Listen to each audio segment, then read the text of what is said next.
Πούτες, παιδάκι μου, δεν έβλεπα.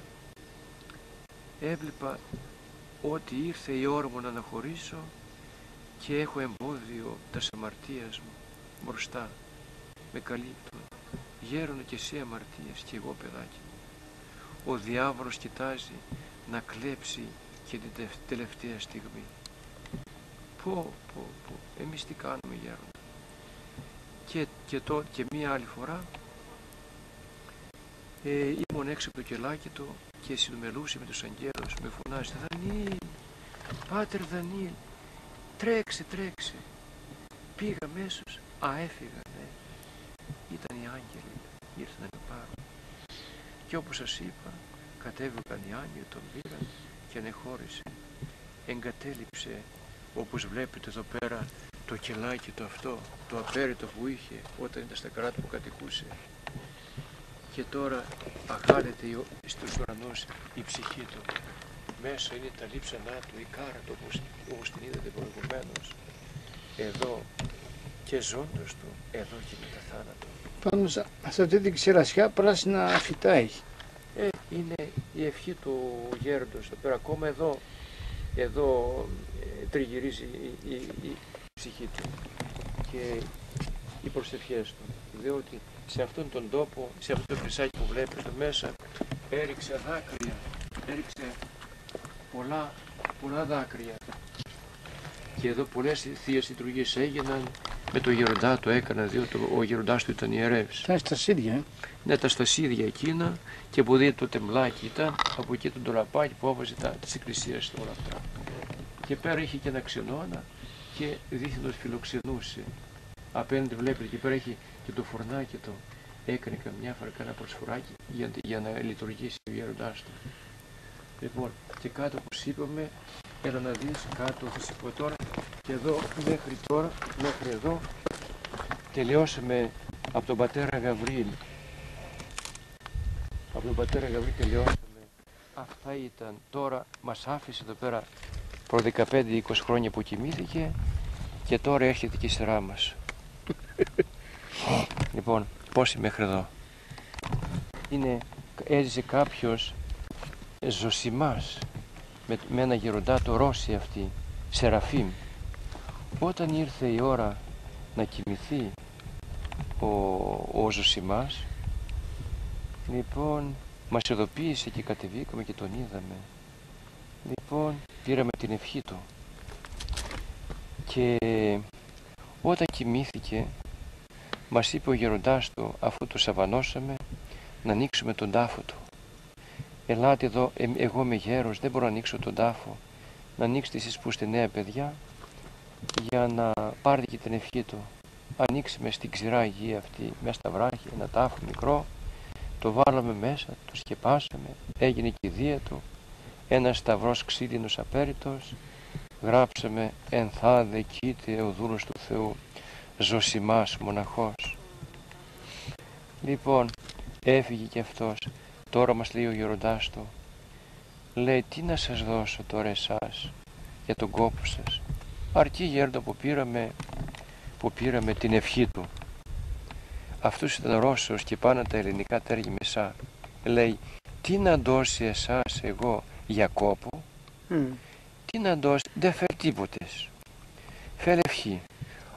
Να δώσει εγώ κάτι αντέτζο σήμα που έχει δικό του. Να δώσει ορολόγι. Αυτό ξυπνούσε κάθε μέρα, ακολουθία, κανόνα, έκανε λειτουργία. Να δώσει. Τώρα αυτό δεν θέλει ορολόγι. Αυτό κοιμήθηκε, ξυπνήσει δεύτερο παρουσία.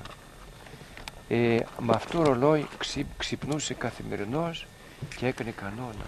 Τώρα να πάρει εσείς το ορολόγι αυτό, να ξυπνάτε και να το θυμάστε και αυτόν προσευχές. Και το πήραμε, το μόνο δώρο που πήραμε, το ορολόγι, το ξυπνητήρι. Εδώ παρακάτω που φαίνεται ένα άλλο κελάκι χαλασμένο, Γιώργο, έζησε κάποιος φιλάρητος μοναχός, ο οποίος αυτός ήταν προϊστάμενος στη Μονή Σταυρονικήτα, εκεί με τα σανίδια, τα σάπια που κάτω βλέπεις, και ήρθε τελευταία να σκητέψει για καμιά δεκαετία περισσότερο εδώ στα Καρούλια με την ευλογία της Μονής. Αυτός είχε όλα τα παλιά βιβλία, Φιλοκαλία, Ευεργετινό, οτιδήποτε αυτά, και διάβαζε τις πρώτες εκδόσεις του 1700. Κάποιος δίθεν προσκυνητής πέρασε να προσκυνήσει εδώ πέρα και έκανε, έλεγε ότι ήταν και διάκονος. Πέρασε από το ασκητήριο του εδώ πέρα και δεν ήταν μέσα. Αυτός πήγαινε σε μια σπηλιά και ζούσε μόνος του εκεί μέσα. Βρήκε τα βιβλία αυτά τα παλιά, τα πήρε, τα κλέψε. Λοιπόν, και έφυγε. Αυτός δεν ήξερε ότι στη Δάφνη το τελωνείο κάνει έλεγχο, και μόλις πήγε εκεί πέρα στο τελωνείο, τον έκαναν έλεγχο και βρήκαν τα βιβλία και τον έπιασαν σαν αρχαιοκάπηλο. Πού τα βρήκε σε αυτά τα βιβλία? Λέει, μεταπούλησε κάποιος ασκητής από τα Καρούλια, όνομα Φιλάρετος, τον οποίο δεν τον είχε δει.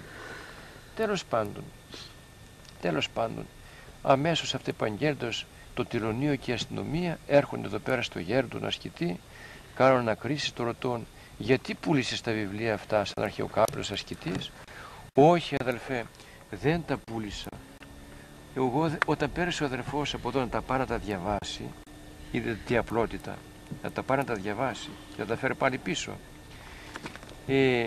και θα τα έφερνε πίσω. Λοιπόν, δεν ήμουν εδώ πέρα, τα πήρε ο αδερφός. Τώρα αν δεν τα έφερνε δεν πειράζει, χαλάλι του. Λέγει, όχι, γιατί τα πούλησες? Αυτός ισχυρίζονταν ότι τα αγόρασε. Αυτεπαγγέλτος η αστυνομία έκανε τη μήνυση. Δεν πέρασε πολύς καιρός, δεν υποπτεύθηκε ότι θα τον πάρει στο δικαστήριο τον πατέρα Φιλάρετο. Βλέπεις, Γιώργο, το πέλαγος εδώ πως φαίνεται. Οι πατέρες ζούσαν μέσα εδώ, αγράντευαν και το πέλαγος. Τώρα το καλοκαίρι είναι η θάλασσα μπουνάτσα, το χειμώνα αγριέ, βουνά τα κύματα, βουνά, θόρυβος. Λοιπόν, και όταν κάποτε από εμάς ήρθε μια κλήση, λέει ο πατήρ Φιλάρετος να πάει να έχει την τάδε ημερομηνία δικαστήριο. Ερχόμεθα κάτω, τον ειδοποιούμε, γέροντα, σας καλεί το κράτος, η εισαγγελία να πάτε να δικαστείτε. Να πάω, παιδί μου, να πάω. Υπακούει και στον Θεό και στο κράτος. Να πάω. Ήρθε η ώρα, το δώσαμε χρήματα, δεν ήξερε τι ήταν τα χρήματα, τι έδωσε τα χρήματα. Έπαιρνε τα μπαλωμένα ρασάκια του, τον έδωσε ένα ζευγάρι παπούτσια, το οποίο δεν είχε πάντα ξεπόλυτος, γυρνούσε, και αμέσως του συνόδευσε ένας αδερφός και είπε με ένα φίλο μας δικηγόρο να πάει να αγορεύσει κάτι της, να μην τον κλείσουν μέσα, διότι τέλος πάντων παρουσιάστηκε, όπως μας είπε και αυτός και η συνοδός του, παρουσιάστηκε στο δικαστήριο. Και Φιλάρετος μοναχός Καρουλιώτης, εδώ είμαι, λέει, κάθεσε στο εδόλιο των κατηγορουμένων, κατηγορήσει εδώ πέρα ότι επούλησες κοιμήλια του Αγιώρος. Λοιπόν, να απολογηθείς. Εγώ, αδελφοί, δεν πούλησα κοιμήλια του Αγιώρος, ήταν δικά μου αυτά, προσωπικό μου κτήμα. Το θησαυρό με τον πολλό καμιά φορά, η τροφή μου η πνευματική, τι θα διαβάζω, τι θα τρώει η ψυχή μου? Απλώς ο αδερφός αυτός πέρασε και τα πήρε να τα διαβάσει και έλειπε ότι θα τα φέρει πίσω. Εγώ δεν τα πούλησα. Λέγει, αυτός ισχυρίζεται ότι τα πούλησες. Όχι, διότι αυτός ορκίζεται και λέει ότι τα πούλησε, και ο δικηγόρος το που λέει τα πούλησε. Δεν τα πούλησα. Για να πιστοποιηθούμε πρέπει να ορκιστείς. Πώς ορκίζονται? Να βάλεις το χέρι σου απάνω στο Ευαγγέλιο και να πεις, ορκίζομαι στο Άγιο Ευαγγέλιο ότι δεν πούλησε τα βιβλία. Εγώ να ορκιστώ? Όχι. Το Ευαγγέλιο μας αποτρέπει να ορκιστούμε. Μη ομνύεται όλος, μήτε στον ουρανό, μήτε στη γη. Μην τα τεινά άλλων όρκων. Λοιπόν, τέλος πάντων, λέει, πού το λέει αυτό? Και ανοίγει το βιβλίο, το Ευαγγέλιο, και ήξερε ακόμα και τη σελίδα που ήταν, και βλέπει ότι το φύλλο που ήταν γραμμένο αυτό το κεφάλαιο ήταν σκισμένο. Το έχω κόψει. Γιατί το έκοψαν αυτό το πράγμα? Να μην τους ελέγχει. Εν πάση περιπτώσει, εγώ δεν ορκίζομαι. Λέει, ή θα ορκιστείς ή 9 μήνες φυλάκιση, ή θα πληρώσεις